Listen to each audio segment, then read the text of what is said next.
बिस्मिल्लाहिर्रहमानिर्रहीम। अस्सलाम वालेकुम। आप देख रहे हैं हालात में हुसैन चौधरी।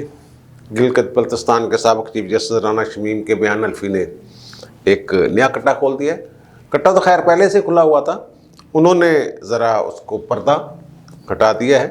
पर्दे तो पहले भी हट रहे हैं बार बार। ये दूसरा बयान अल्फी है किसी अदालत के, बड़ी अदालत के जज का। इससे पहले शौकत सिद्दीकी साहब जो हैं वो भी बयान अल्फी दे चुके हैं सुप्रीम कोर्ट में कि कैसे मैनेज किया जा रहा था, कैसे फैज़ हमीद उनसे मिले, ये सारी बातें हैं।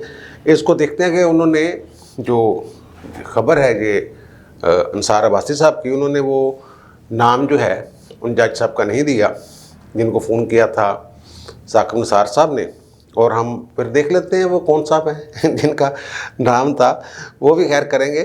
ये शुरू गेम जो होती है ना, ये आपको याद होगा कि 8 जुलाई 2018 को ये सज़ा हुई थी हेवनफील्ड रेफरेंस में इनको, सफदर को, मरियम को और नवाज शरीफ को। और फिर ये वापस आ गए थे पाकिस्तान, जेल चले गए थे।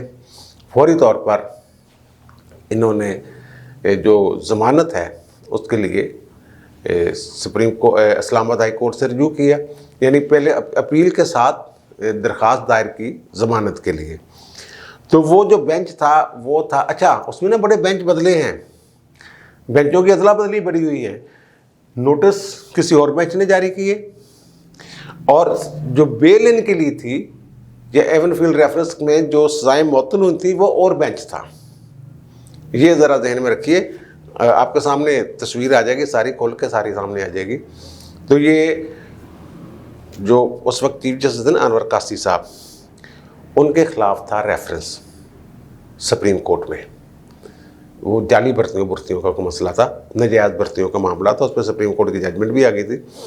तो फिर इसी दौरान वो सारा फंसे हुए थे। तो फिर सिद्दीकी साहब वाला मामला भी आ गया। उन्होंने कह दिया जनाब मेरे चीफ जस्टिस को मजबूर किया जाता है कि अपनी मर्ज़ी के बेंच बनवाने के लिए उन्हें वो सिर्फ वही मुक़्तदरा जो है वही नहीं, फैज़ हमीद साहब ही नहीं, कुछ और कुव्वतें भी जो थी वो उसमें थी। देखें ना, अब यूँ ही बात मान ली गई, ये बेंच तश्कील देना था ना चीफ जस्टिस ने अनवर कासी साहब की तरफ से, तो उनके ख़िलाफ़ जो रेफरेंस था वो गायब हो गया, जैसे गधे के सर से सीख गया वो जाते, पता नहीं कहाँ गया कहाँ नहीं गया। हालांकि उसी केस में, जाली भर्तियों वाले केस में, पाकिस्तान के बड़े ज़बरदस्त जज थे इकबाल हमूदुर्रहमान साहब के साहबजादे, और रिज़ाइन करके थे, सुप्रीम कोर्ट चल गए थे। उस वक्त चीफ जस्टिस इस्लामाबाद थे, पहले चीफ जस्टिस थे वो। आइनी अदालत जब बनी इस्लामाबाद हाई कोर्ट की, तो उसके पहले चीफ जस्टिस फिर सुप्रीम कोर्ट चले गए थे। तो वो भर्तियों के चक्करों में वो तो रिज़ाइन कर गए थे। अनवर कासी साहब फंसे हुए थे बड़ी बुरी तरह शिकंजे में, लेकिन वो उनका रेफरेंस ख़त्म कर दिया गया क्योंकि उन्होंने कार्रवाई ख़त्म कर दी थी ना, क्योंकि उनका बादशाह मान ली होगी उन्होंने। वो तो कहते हैं ना उन्हीं के ज़रिए वो बनाते थे। और फिर ये मैंने बताया कि 8 जुलाई 2018 को जब सज़ा हुई है उसके बाद अपील गई है।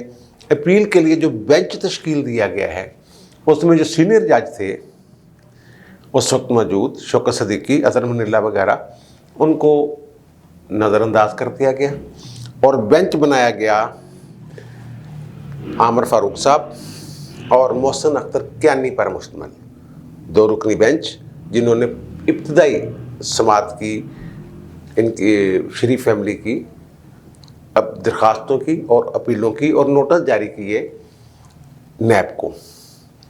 तो ये आमिर फ़ारूक साहब जो लाहौर से हैं, फ़रूक मेहता साहब इनके वालिद वकील, और आमिर फ़ारूक साहब जो हैं ये जस्टिस मियां साकिब निसार के जूनियर रहे हैं।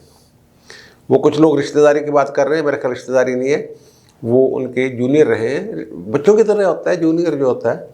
तो कहते हैं कि ज़ाहिर है वो चीफ जस्टिस पाकिस्तान रहे हैं, साकिब निसार साहब बड़े बासर जज थे। तो फिर अगर आमिर फ़ारूक साहब में उन्होंने कुछ देखा होगा तो उन्होंने इस्लामाबाद हाई कोर्ट का जज ज़ाहिर है उन्हें मुकर्रर करवा दिया। अब इब्तदाई मैं अर्ज़ कर दूँ, इब्तदाई समात जिस बेंच ने की वो थे मिस्टर जस्टिस आमिर फ़ारूक और मिस्टर जस्टिस मोहसिन अख्तर कियानी। यही बेंच अब अपीलों की समात कर रहा है। मरियम और उनकी सफदर की, नवाज शरीफ की जो दरख्वास्त है वो मुस्तरद करने वाले भी यही बेंच के अरकान थे, जिन्होंने कहा था ना वो तो मुल्क से बाहर भाग गया हुआ, पता नहीं क्या है क्या नहीं है, उनको इश्तिहारी करार दे के उनकी बेल शेल खारिज कर दी हुई है इन्होंने। तो यही बेंच वो सुन रहा था। अच्छा, उसके बाद छुट्टियाँ आ गई शायद में भी, तो फिर एक नया बेंच बनाया गया, क्योंकि जो मोहसिन अख्तर कैनी साहब हैं वो छुट्टियों पे चले गए, और एक 31 जुलाई को एक नया बेंच 2018 की बात ही मैं कर रहा हूँ बनाया गया, जो मिस्टर जस्टिस आमिर फारूक और मिस्टर जस्टिस कुल हसन औरंगज़ेब पर मुश्तमिल था। मैंने पहले अर्ज़ किया कि 2 सीनियर जज मौजूद थे, शौकत सिद्दीक और असलम निल्ला, उनको शामिल नहीं किया गया। अब ये बेंच भी टूट गया, 2 बेंच टूटे। पहले मोहसिन अख्तर कैनी साहब जो हैं वो छुट्टी पे चले गए, और फिर आमिर फारूक साहब छुट्टी पे चले गए। जब मोहसिन अख्तर कैनी साहब गए तो गुल हसन मियाँ गुल हसन और औरंगज़ेब साहब को शामिल कर लिया गया बेंच में, और फिर जब आमिर फारूक साहब भी छुट्टी पे चले गए तो फिर एक बेंच बना अगस्त में। मिस्टर जस्टिस असलम निल्ला उस वक्त चीफ जस्टिस नहीं थे, ये चीफ जस्टिस बने 28 नवंबर 2018 को। उस वक्त अनवर कासी साहब ही चीफ जस्टिस से। अतर मनीला साहब जो हैं वो बने बेंच के सरबरा, और मिस्टर जस्टिस मियाँ गुल हसन औरंगज़ेब जो हैं वो उस बेंच के दूसरे रुकन बने। और ये बेंच जो है ये 29 सितंबर को जो एहसाब अदालत का फैसला है इनको सजाएं देने का, उस फैसले को मुअत्तल कर देता है, इनकी ज़मानतें ले लेता है ये। अब अतर मनीला साहब जो हैं ये हकूक़ इंसानी के बड़े ज़बरदस्त रहे हैं किसी दौर में। ज़ाहिर अब तो जज हैं, अब वो नहीं कर सकते, और ये साबिक़ चीफ जस्टिस पाकिस्तान इफ्तिखार मोहम्मद चौधरी की जब बहाली की तहरीक थी तो उनके स्पोक्स पर्सन भी थे। इनके वालिद साहब नसर मुनिल्ला वो चीफ सेक्रेटरी की सतह के अफसर थे, भुट्टो साहब के बड़े करीब थे, और इसी वजह से ज़िया-उल-हक के दौर में उन्हें बड़ी वो ज़ाहिर है वो एक ब्यूरोक्रेट के साथ क्या सलूक किया जा सकता है वो उस तरह का सलूक होता रहा। और आपको एक याद होगा जस्टिस गुलाम सफदर शाह साहब, जिन्होंने जो कत्ल केस था भुट्टो के ख़िलाफ़, उसमें भुट्टो के हक़ में फ़ैसला दिया था, वो अतर मनीला के मामू थे। और जस्टिस गुलाम सफदर शाह की जो साहबजादी हैं गज़ाला मनीला, वो अहलिया हैं अतर मनीला की। ये इस तरह का इनका फैमिली बैकग्राउंड है।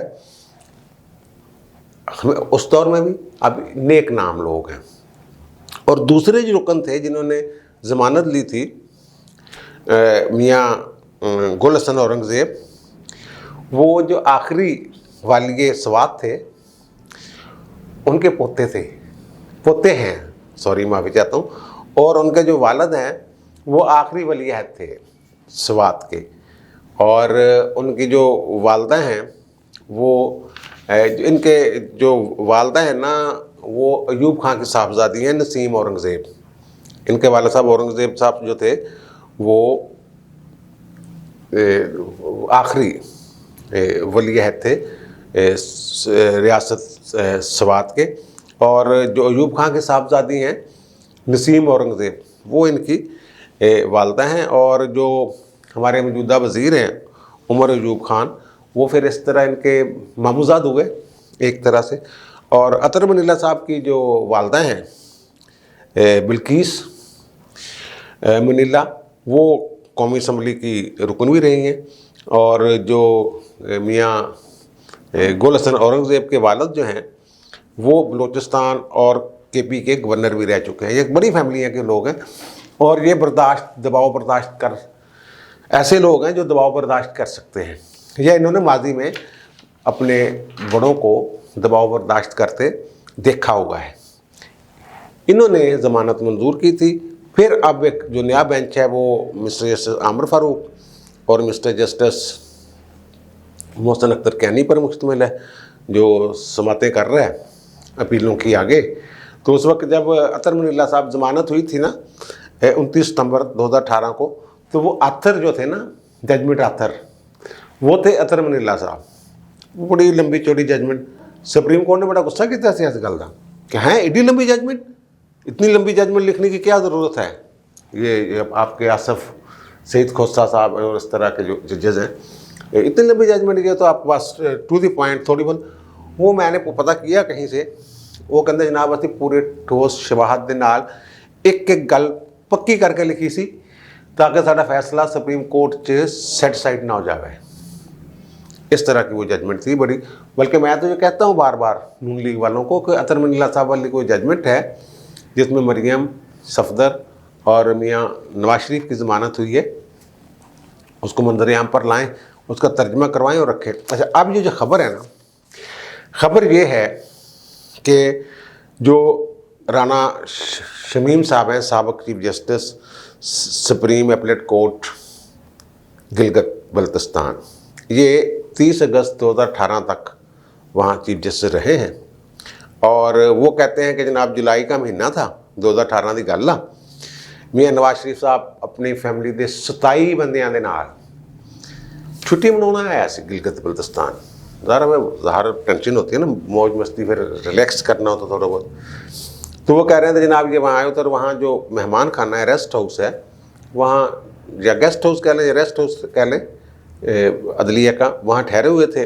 और मैं और मेरी अहलिया मरहुमा वो इनके पास थे। साकिब निसार साहब थे, साकिब निसार साहब की अहलिया थी, बाग में बैठे हुए थे, चाय शाय चल रही थी।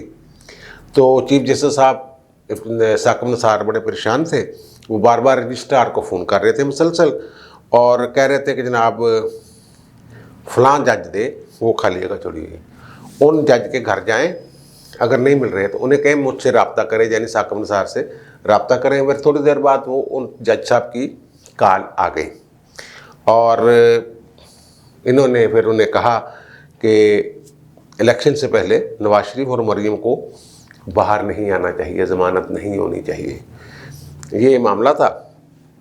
और फिर उन्होंने फ़ोन आया तो जो मुतमिन होकर ज़ाहिर आगे से यकीन दहानी करवाई होगी कि हाँ जी भाईजान इंजी होगा, टेंशन नहीं लेनी। तो वो फिर इन्होंने खुश होकर कह लिया एक कप चाह और पिला यार।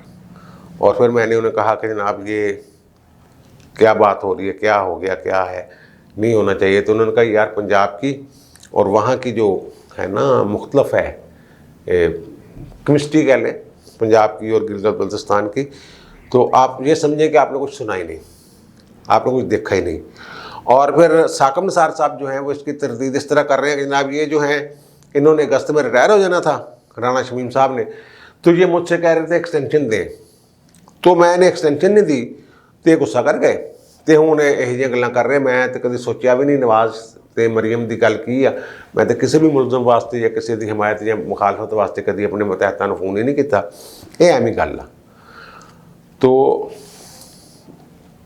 अनवर कासी साहब वाली बात, बेंच बनवाने वाली बात, बेंच कैसे बनते थे, पहले कैसे बने, फिर कैसे बने, फिर अतर मनीला साहब ज़ाहिर है वो कामयाब रहे एक बेंच में शामिल होने में।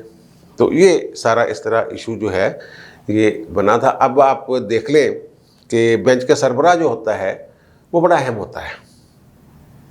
आम तौर पर बेंच के सरबराह से कम कमरा अदालत में जो जूनियर जज होता है वो नहीं करता इख्तिलाफ राय, वो चैम्बर में जाके फिर डिस्कशन के दौरान इख्तिलाफ राय हो जाए तो हो जाए। अच्छा वैसे ना एमी ये परेशान हुए थे, वो वैसे भी 15 दिन तो लग ही जाते हैं, नोटिस ही 15 दिन का होता है आम तौर पर। तो वो जुलाई की इलेक्शन वाली डेट तो गुजर ही जानी थी, आगे पीछे हो ही जानी थी। तो वो बहरहाल वो कहीं से यकीन दहानी करवाई गई होगी कि भाई जी अगर ये बाहर आ गए, अब ये गिरफ्तारी देने अगर लंदन से पाकिस्तान आ सकते हैं तो फिर यहाँ ये जो इलेक्शन में खपरौला डालेंगे। और जैसे जीटी रोड पे जब ये आए थे तो एक थरसली मचा दी थी इन्होंने कि मुझे क्यों निकाला, मुझे क्यों निकाला, मजाक भी बनाया लोगों ने। लेकिन अब वही बात जो है वो शायद इमरान खान कहते नजर आए, जो भी है। तो इतला ये है कि उस बेंच के जो सरबराह थे आमिर फ़ारूक साहब, जो पहली समाअत करने वाले जज थे जिन्होंने नोटिस किया था, वो साकिब निसार साहब के जूनियर हैं और उसमें जो बयान अल्फी है ये ना लंदन में 10 नवंबर को, ये 2-4 दिन पहले उन्होंने ये बयान अल्फी जो है नोटरी पब्लिक के सामने दिया है और नोटरी पब्लिक ने उसको टेस्ट किया है। अगर दूसरे मुल्क में बंदा बैठा हो तो नोटरी पब्लिक की टेस्टेशन जो है वो पाकिस्तान में काबिल कबूल होती है। वो ऐसे ही समझ जाता है जैसे किसी अदालत के सामने बयान दिया गया। तो अभी तक तो उन्होंने, यार वो ना मेरा ख्याल है कि आमिर फ़ारूक साहब ही हैं। आमिर फ़ारूक साहब को फ़ोन किया होगा उन्होंने, वो ये कहते हैं, अब पता नहीं आमिर फ़ारूक को फ़ोन किया है या नहीं किया। अगर आमिर फ़ारूक साहब को फ़ोन किया उन्होंने कहाँ तक बात मानी, वो तो मैंने पहले अर्ज़ कर दिया कि 10-15 दिन तो वैसे ही लग जाते हैं डेटों में। 15 दिन की तारीख होती है, एक दिन नैब वाले आने से इनकार कर दें, जवाब देने के लिए मोहलत ले लें, कुछ कर लें, गुजर जाना था। लेकिन क्योंकि साकम निसार साहब की एक साइकी है थोड़ी सी कि वो पीछे बढ़ जाते हैं। वो जब नोटिस जारी करते थे ना सुओ मोटो, तो घंटे घंटे का नोटिस, 1 घंटे बाद आ जाओ जी, वो बंदा कराची बैठा हुआ जहाज़ लेके आ जाओ जी, मैनू नहीं पता। वो हॉस्पिटल में स्ट्रेचर में डाल के ले हैं, एम्बुलेंस में ले हैं, इस तरह के उनको उन्होंने किसी से कमिटमेंट की होगी कि जनाब नहीं आएंगे बाहर। और यही बात फैज़ अमीर साहब पर इल्ज़ाम है। उन्होंने शौकत सिद्दीकी से कहा कि जनाब बंदा बाहर नहीं आना चाहिए था इलेक्शन तो पहले। उन्होंने कहा जी मेरे सामने केस आएगा तो मैं देख लूँगा। अब 2 बयान अल्फी हो गए। अब सरदस्तों नून लीग वालों ने जो प्रेस रिलीज अब जो किया है, शाद खान अब्बासी और ख्वाजा आसिफ ने प्रेस कॉन्फ्रेंस, उसमें तो ये कहा कि हम इस मामले को लेके जाएंगे असम्बली में। इलेक्शन के हवाले से, इलेक्शन से जोड़ रहे हैं इसको कि जनाब साकम निसार ने बड़ी इलेक्शन की धांधली की, बड़ा ये सारा जो भी मैनेज कर रहा था, सारा कुछ सजाएं दिलवा रहा था वगैरह।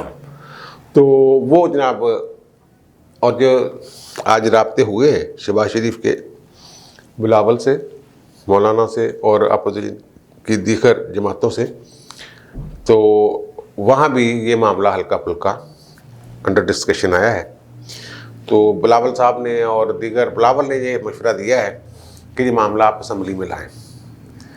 तो वो कहते हैं ख्वाजा आसिफ साहब के हम असम्बली में ही लाएंगे। लेकिन अब जो बयान अल्फी सामने आ गया है उस पर एक और पक्का काम जो हो गया है, अतर मनीला साहब ने किया है। आप सोच रहे होंगे कि उन्होंने जनाब कहा है कि जनाब तौहीन अदालत है ये ख़बर जारी करना और ये बयान देना।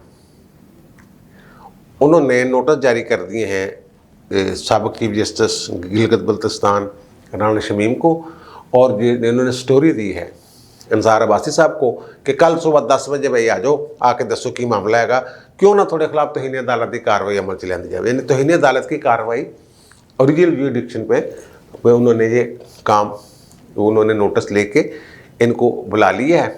और फिर attorney general, advocate general Islamabad, उनको भी नोटिस जारी कर दिए कि आप भी आए, बताएं जनाब इस पर क्या कार्रवाई हो सकती है, क्या कार्रवाई नहीं हो सकती। अब अगर अदालत में मामला है, जैसे वो अरशद मलिक वाला मामला था ना, वो जब अदालत में गया था उसके बाद फिर वो बचे नहीं थे, फिर वो घर चले गए थे, उनको फारिग कर दिया गया था। वो बाद में बेचारे कोरोना से जहाँ पर अल्लाह को प्यारे हो गए थे। बहरहाल अब जब वहाँ जाएंगे, वहाँ जो चीज़ें खुल जाएंगी, और खुलने के बाद अगर सच बोलना क्या तौहीन अदालत है, वो तो साबिक़ चीफ जस्टिस की बात है। और साबिक़ चीफ जस्टिस, और उन्होंने बतौर जज तो ये कोई हरकत की नहीं, 2-3 साल उन्होंने इंतज़ार किया है, क्योंकि जो कोड ऑफ कंडक्ट है उसके तहत 2 साल तक तो ये कुछ नहीं कर सकते, कोई सियासत में, कोई इधर उधर, कोई इवन ये कुछ अपनी सवाने हयात लिखते हैं वो भी 2 साल बाद ही लिखना तो शुरू कर देते हैं, मंजर आम पे बाद में आती हैं। अब राना शमीम साहब को क्या मतलब है, क्या दुश्मनी है साकम निसार साहब के साथ? साकम निसार साहब तो चलो हो गए, वो जज साहब जिनका नाम वो ले रहे हैं कि उनको फ़ोन करवा रहे थे या उनसे फ़ोन पे बात कर रहे थे, उनका क्या कसूर है, उनके साथ उनकी क्या ऐसी है? लेकिन ये पता क्या, मैं बार बार कहता हूँ, ये मकाफ़ात अमल है। वो एक बात की हुई है नवाज शरीफ ने कि मैंने अपना मामला अल्लाह पर छोड़ दिया है। बार बार ये बात उन्होंने की है कि मैंने अपना मामला अल्लाह पर छोड़ दिया।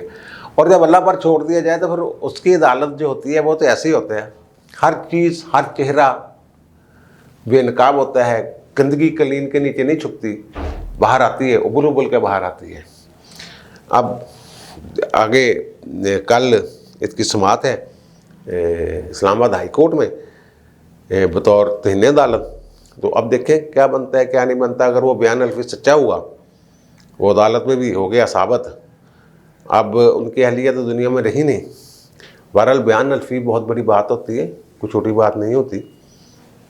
तो फिर क्या उन जज साहब के खिलाफ भी कार्रवाई होगी जिन्होंने वादा किया साकिब निसार से। अब साकिब निसार को भी बुलाना चाहिए। वो रजिस्ट्रार जो सुप्रीम कोर्ट के थे उस वक्त, उनको भी बुलाना चाहिए इसमें, अगर ये इसको आगे चलाना है।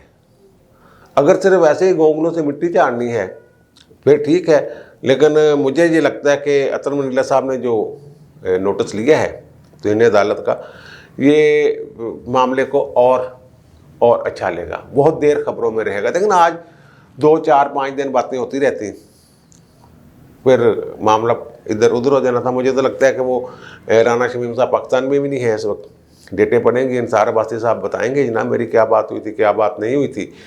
तो और ये उन तक ये तो बताने के पाबंद नहीं है कि उन तक ये बयान अल्फी किसने पहुंचाया। बहरहाल जो बयान अल्फी है उसकी एक अहमियत है, शौकत सिद्दीकी वाले की भी, राना शमीम वाले की भी, और फिर जो इनका मरियम और सफदर की अपीलें हैं जस्टिस आमिर फारूक और मोहसिन अख्तर कैनी साहब की अदालत में, वहाँ देखें फिर क्या होता है। वो सुनते हैं, सुनने से इनकार करते हैं, क्या करते हैं क्या नहीं करने। देखें ना, कल नाम मीडिया भी शायद आना शुरू हो जाए। ये मैं बता रहा हूँ, आमिर फारूक साहब को फ़ोन किया था उन्होंने, उनके बयान अल्फी के मुताबिक। अब आमिर फारूक साहब ने पता नहीं मानी है बात, नहीं मानी। जूनियर होने का मतलब ये नहीं है, या एहसानमंद होने का मतलब ये नहीं कि ना उनकी बात मान ली जाए। जो भी है वो 1-2 दिन में खुल जाएगा मामला। अब मुझे दीजिए इजाज़त, इंशाल्लाह दोबारा मुलाकात होगी नए व्लॉग के साथ। अल्लाह हाफ़िज़।